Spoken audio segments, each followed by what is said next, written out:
살아있는 눈빛, 터럭 한 올, 주름 하나, 점의 위치까지도 있는 그대로 사진을 찍듯 화폭에 옮겨놓은 조선의 초상화. 꼭 닮은 외모뿐 아니라 인격과 정신까지 자신만의 필법으로 그려낸 화가 채용신. 새로운 형식, 새로운 서양화 형식을 전통적 초상화 기법과 이제 접목시켜서 새로운 시대의 새로운 초상화 형식을 완성했다고 봐야죠. 그가 화가로서 명성을 쌓기 시작한 건 고종과의 인연을 맺은 후부터다. 조선에서 대한제국으로 국호를 바꾼 고종은 국가의 정통성을 세우기 위해 태조영정을 다시 그리기로 한다. 하지만 당시 조선왕실은 도화서가 축소되면서 권례에 실력 있는 어진 화사가 없던 상황이었다. 그림에 능한 사람을 찾는 고종 앞에 한 사람이 천거된다. 전라도 완산군에 살고 있는 전 첨절부사 채용신이었다.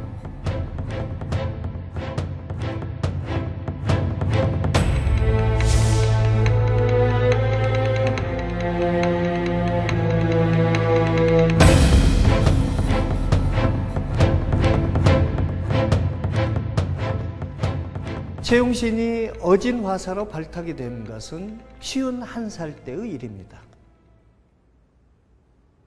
그림 실력은 빼어났지만 그때까지 채용신은 전업작가가 아닌 관리 생활을 했었습니다. 37살의 나이에 묵과에 급제하여 무관으로서 관직 생활을 했던 것이죠. 어진 화사로 발탁이 되고 난 후 여러 편의 어진을 그린 채용신은 고종의 총애를 받게 되는데요. 벼슬까지 제수받아 칠곡군수와 정산군수까지 지내게 됩니다.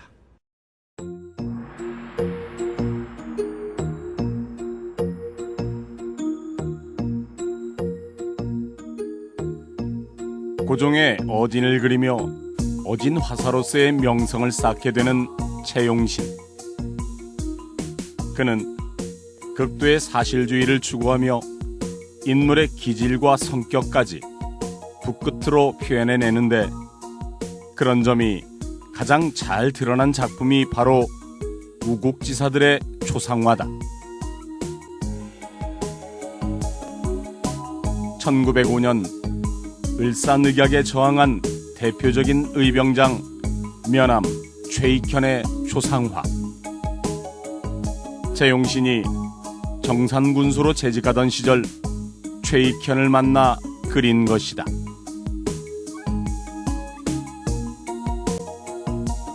특히 이 초상화는 전해져 오는 최익현의 초상화들 중 유학자들이 즐겨 입던 심의와 털모자를 통해 항일투사인 면함의 면모를 잘 드러냈는데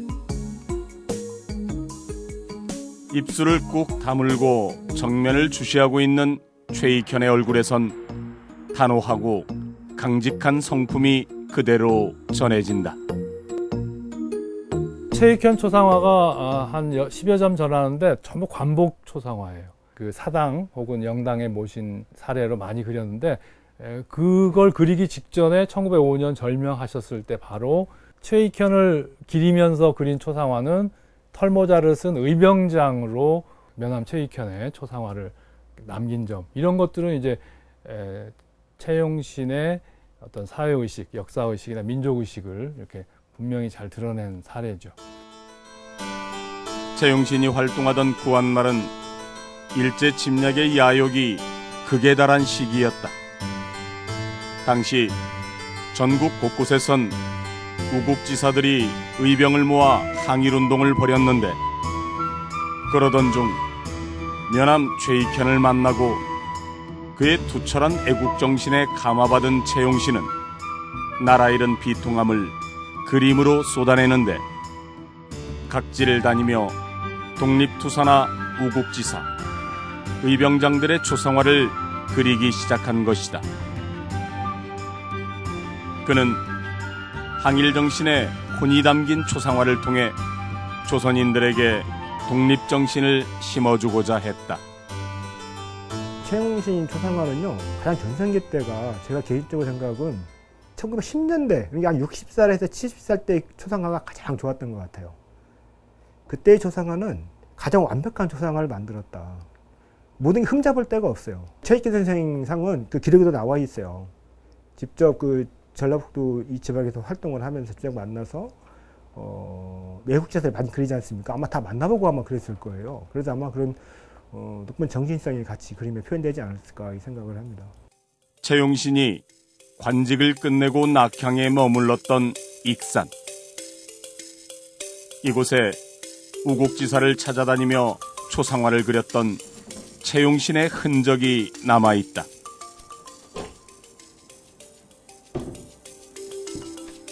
저희 정조부 되시는 분입니다. 저희 정조부님은 한말에 1853년생인데요. 그 당시에 집안 대대로 보관하고 있는 초상화 한적. 이진우 씨의 할아버지인 이기영 선생의 초상화다. 왼쪽 하단에 쓰인 최용신이란 이름 석자를 통해 그가 직접 그린 초상화라는 것을 확인할 수 있다. 최용신의 붓끝에서 생생하게 살아있는 이기영. 그는 익산 의병장이었던 아들 이규홍을 위해 전 재산을 털어 독립운동 자금을 후원한 인물이다. 한말에 국가의 누락한 위기를 맞이해서 그 아들이 1907년에 의병을 일으키는데 저희 정조부가 2,000석을 전부 팔아가지고 군자금으로 제공을 하신 분입니다. 그 당시에 이제 저희가 한말의 그 의병 때문에 살림이 이제 망하고 돌아가시기 한 4, 5년 전에 그리신 걸로 알고 있는데 그때 저희 그 정조부님의 사랑방에 오셔가지고 이야기를 듣기로는 한 달을 그렸다. 이게 지금 검버섯도 있고 이 이제 상투 모양이랄지 여기 하얀 부분이랄지 이런 것도 세밀하게 이렇게 그린 것을 보면 안 했어요. 저희 이제 정조부님의 있는 그대로 오히려 사진보다도 정확하게 그리지 않았나 이런 생각을 합니다. 이기영을 비롯해 망국의 한을 죽음으로 표현한 매천 황현, 구한말 최고의 유학자 간제 전우, 의병장 임병찬. 최용신은 이 시기에 집중적으로 우국지사들의 초상화를 그렸고 그들의 항일 정신은 최용신에 의해 되살아났다. 그것은 예술가로서 나라를 생각하는 마음을 표현하는 그만의 방식이었다. 어떤 작품이든지 그림을 그린 작가의 철학을 담는다고 봐야 되죠. 이 민족의식을 바탕으로 한 주인공을 초상화로 모실 때 석지의 기량이 마음껏 발휘되지 않았나. 최용신의 그 초상화, 최용신의 그림 세계에는 분명히 일제 침략에 대한 저항, 그리고 거기에 저항한 우국지사들의 초상화 그리기와 역사 그리기, 생활상 그리기, 혹은 의미 있는 그런 주제들을 많이 그렸죠. 대표적인 예가 이제 김영상 투수도라는 그런 그림이 있죠. 그래서 강 한가운데에서 배에서 떨어져 물에 빠진 한 선비. 배 위 일본 순사는 당황한 듯해 보인다. 이 그림은 만경강에서 실제 일어난 일을 화폭에 옮긴 김영상 투수도다. 태인 출신의 선비 김영상이 일본의 회유를 거절하자 일본 헌병은 그를 천황모독죄로 체포해 군산형무소에 수감하려 했다. 이때 배를 타고 이감되던 중 김영상이 망경강에 빠져 차결하려 했는데 이때의 일화를 채용신이 그린 것이다.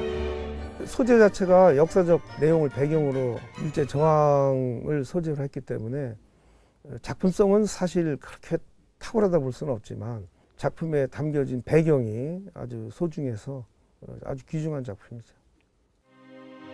관직 생활을 모두 끝내고 익산으로 낙향한 채용신.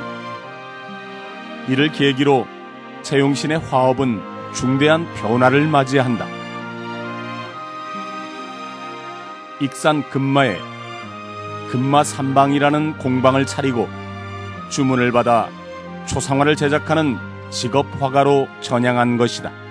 전업화가의 모범으로 아마 어떤 면에서는 최초의 전업화가의 길을 걷지 않았나 이렇게 부각시킬 수가 있어요. 그래서 3대에 걸쳐서 자기 아들들하고 같이 공방을 운영했다는 점, 그건 완전히 근대기의 미술 시장으로서의 초기 형태를 보여주고 작가 정신을 진짜 직업적으로 표현해내는 그러한 그 특징이라고 볼 수가 있거든요.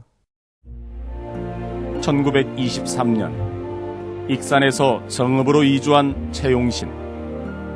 이곳에서 그는 또다시 공방을 여는데 자신의 또 다른 호인 석강을 따서 이름 붙인 초상화 전문 공방 채석강 도화서다.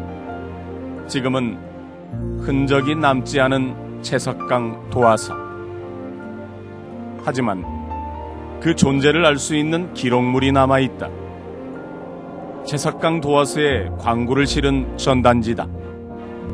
당시 그는 전단지를 뿌려 적극적으로 고객을 끌어모았다.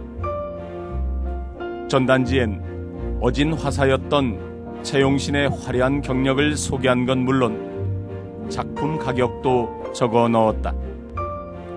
전신상 한 장이 100원, 반신상은 80원으로 당시 쌀 한 마리 3원 50전이었던 것을 보면 꽤 고가였음을 알 수 있는데, 이처럼 가격 정찰제를 시행하고 전단으로 공방을 알린 건 누구도 하지 않던 최초의 시도였다. 제가 획기적인 사건이죠. 사실 우리 지금도 이렇게 대놓고 그렇게 가격 얼마 이렇게 하기가 굉장히 어렵거든요. 이 작가들 자존심 문제도 좀 있고, 너무 이 작가는 돈을 밝히는 거 아니냐, 뭐 이런 얘기를 하는데, 아마 굉장히 많은 이게 좀 현대적인 것, 이런 것들을 갖다가 가미해서 그리고 공방도 만들었지 않을까 생각을 하고요.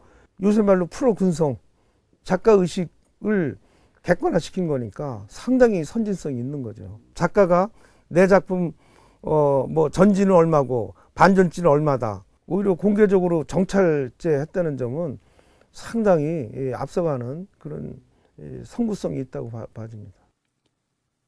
채석강 도화서에서 두 아들 손자와 함께 초상화를 그린 채용신.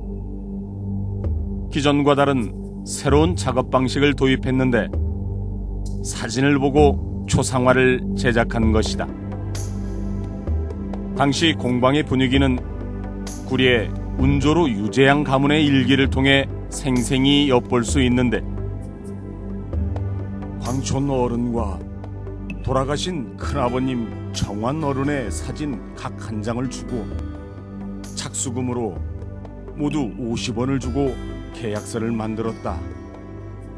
착수금 50원에는 전신 초상화 2장과 반신 초상화 1장을 모사하는 가격이 포함된 것이다. 채석강 도화서에선 사진만 있어도 초상화 제작이 가능했다. 대상인물을 직접 만나 초상화를 그렸던 당시로선 굉장히 획기적인 시도였다. 또한 채용신은 기존에 볼 수 없었던 공방만의 영업 전략도 내세웠는데, 여러 명이 동시에 주문하면 할인을 해주는가 하면 초상화의 대상이 사진을 가지고 있지 않을 땐 공방 측에서 사진사를 보내 촬영하는 출장 서비스까지 제공했다. 실제로 채용신의 아들 내외는 서울 종로에서 사진관을 운영하며 사람들의 사진을 찍어 공방으로 보냈다. 새로운 표현 매체인 사진 기자재를 활용했다는 점, 이 점을 또 높게 평가할 수 있습니다. 본인이 사진 매체에 대해서 상당히 중요하게 생각을 했어요. 그러니까 아들로 하여금 서울 종로에 사진관을 차리게 해서 직접 사진관을 운영하고, 사진을 보내주면 사진과 똑같게 초상화를 그려주겠다. 만약에 닮지 않으면 환불해주겠다. 이런 그 직업 의식 같은 면도 내세웠는데, 최용신의 초상화 공방이 등장하면서 왕이나 양반 사대부 계층들의 전유물과 다름없었던 초상화가 일반 백성들에게도 보급되기 시작한다. 초상화는 일반 서민들이 하지 못하는 분야에 있어요. 그 당시 이단 김은호 선생은요, 아무나 초상화를 안 그려줬어요. 굉장히 비쌌죠. 굉장히 비싸서 그 당시에는 상당히 높은 그런 분들만 그림을 그렸습니다. 어떤 그 양반들, 사실 그 계급 어느 정도 상당히 높은 직위에 있는 사람들이 자기를 후손들에게 어떤 숭배의 대상으로서 초상화를 제작했다고 제작 의도했다면, 최용신이 이런 것들을 어떻게 뭔가 좀 더 서민들, 일반인들한테도, 일반 성인들도 하나 정도는 자기 집에다가 걸어놓을 수 있는 어떤 그런 것들을 보급 차원이라고 할까요? 평준화시켰다고 할까요? 아마 대중적으로, 대중화시켰다고 볼 수가 있을 것 같습니다. 또한 최용신은 주문이 들어오면 남녀는 물론 신분을 막론하고 초상화를 그려줬는데, 남녀 유별이 확고했던 당시 조선에서 여성을 초상화의 주인공을 삼는다는 건 있을 수 없는 일이었다. 하지만 최용신은 사회적 금기에 도전해 부부 초상화는 물론 여성 초상화까지 그렸다. 최용신 초상화에는 부부 초상화가 굉장히 많아요. 그 전에 없던 또 현상이죠. 그러니까 부부 초상화를 많이 그려주는 것은 이제 초상화의 이제 대중화가 이제 이루어진 걸 알 수가 있고, 이 석지 최용신의 또 위대한 점은 신분에 차별을 두지 않았다. 그러니까 주인공의 신분을 따지지 않았다. 그 점이 중요하고, 그렇게 하다 보니까 남녀 유별한 그 유교 문화의 사회에서 여성도 고객으로 초상화를 주었다는 점, 그건 아주 획기적인 일종의 혁명과 같은 발상이에요. 초상화를 원하는 새로운 수요 계층이 생겨나면서 채석강 도화소는 번성해 갔다. 하지만 많은 수요에 맞춰 초상화를 공급하게 되면서 공방의 그림은 변화하기 시작한다. 피부까지 느껴지도록 꼼꼼했던 최용신만의 석지 필법이 약해지고 얼굴의 명암을 채색으로 표현하는 경향이 나타난다. 1910년을 전후해서 그렸던 우국지사들의 초상화와 비교하면 그 차이를 확연히 느낄 수 있다. 초상화의 거장이었던 최용신도 여든이 넘는 고령이 되면서 특유의 석지필법을 꼼꼼하게 구사하기는 힘들었을 것으로 보인다. 초상화의 기법이 최용신이 그린 원래의 그 화법하고 그 제자들이 공방에서 제작하는 초상화 화법하고 차이가 생긴 거죠. 그래서 대체로 1920년대 이후의 초상화들은 어떻게 보면 조금 확격이 떨어진다 그럴까, 회화적인 기량이 좀 못 미치는 그런 초상화들도 많이 제작이 되죠. 초상화 공방은 많은 양의 주문을 소화하기 위해 제자나 후손들이 의뢰인의 사진을 보고 고령이 된 최용신을 대신해서 초상화를 그리고 그는 감수만 했을 것으로 짐작된다. 사진을 보고 그리는 것은 아무래도 그 초상화에 그 사람이 갖고 있는 정신적인 것을 담아내기 상당히 어려워요. 한계가 있어요. 초상화에 갖고 있는 본연의 어떤 것들, 정신적인 것, 특히 전신사조 면에서는 좀 이렇게 좀 퇴색된 면이 좀 있다. 아마 그런 것들이 그 공방을 운영하면서부터 이렇게 나오기 시작하거든요. 초상화 공방 채석강 도화서에 대해 지금까지 많이 알려진 바는 없다. 하지만 분명한 한 가지는 전문 공방을 차려 초상화를 대중화시키고 사진을 보고 그림을 그리는 최용신의 행보는 한국 미술사의 획기적인 사례였다는 것이다. 안타깝게도 채용신의 화풍은 이어지지 못했다. 신문물인 사진의 대중적 보급은 초상화 작업의 태화를 가져왔고 우리 전통 초상화의 맥은 완전히 끊어지고 만다. 19세기 말 20세기 초반에 그러한 그 석지라는 존재가 있었다는 점은 우리 근대 미술의 아주 빛나는 별이라고 볼 수 있습니다. 장점을 가지고 있었던 이 초상화 분야가 오늘날에 와서는 제대로 승계되고 있지 않다는 점이 안타깝죠. 참 좋은 전통이 지금 사라지고 있는 오늘의 현 상황입니다. 터럭 하나라도 똑같이 그리지 않으면 그 사람이 아니다라는 게 조선 초상화 정신이었습니다. 극세 정밀 묘사로 대상의 인물의 성품과 인격까지도 초상화에 담아낸 조선말 최고의 초상화가 석지 채용신. 그는 과거에만 머무르지 않고 공방을 운영하는 전업화가로 활동을 하며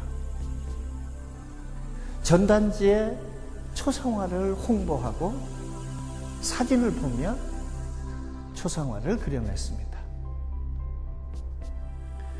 누구도 시도하지 않던 새로운 방식으로 초상화의 지평을 넓혔던 채용신. 그는 근현대 초상화의 맥을 잇는 선구자였습니다. 누구도 시도하지 않았던 새로운 방식으로 초상화의 지평을 넓힌 석지 채용신. 그는 근현대 초상화의 맥을 이은 선구자였습니다.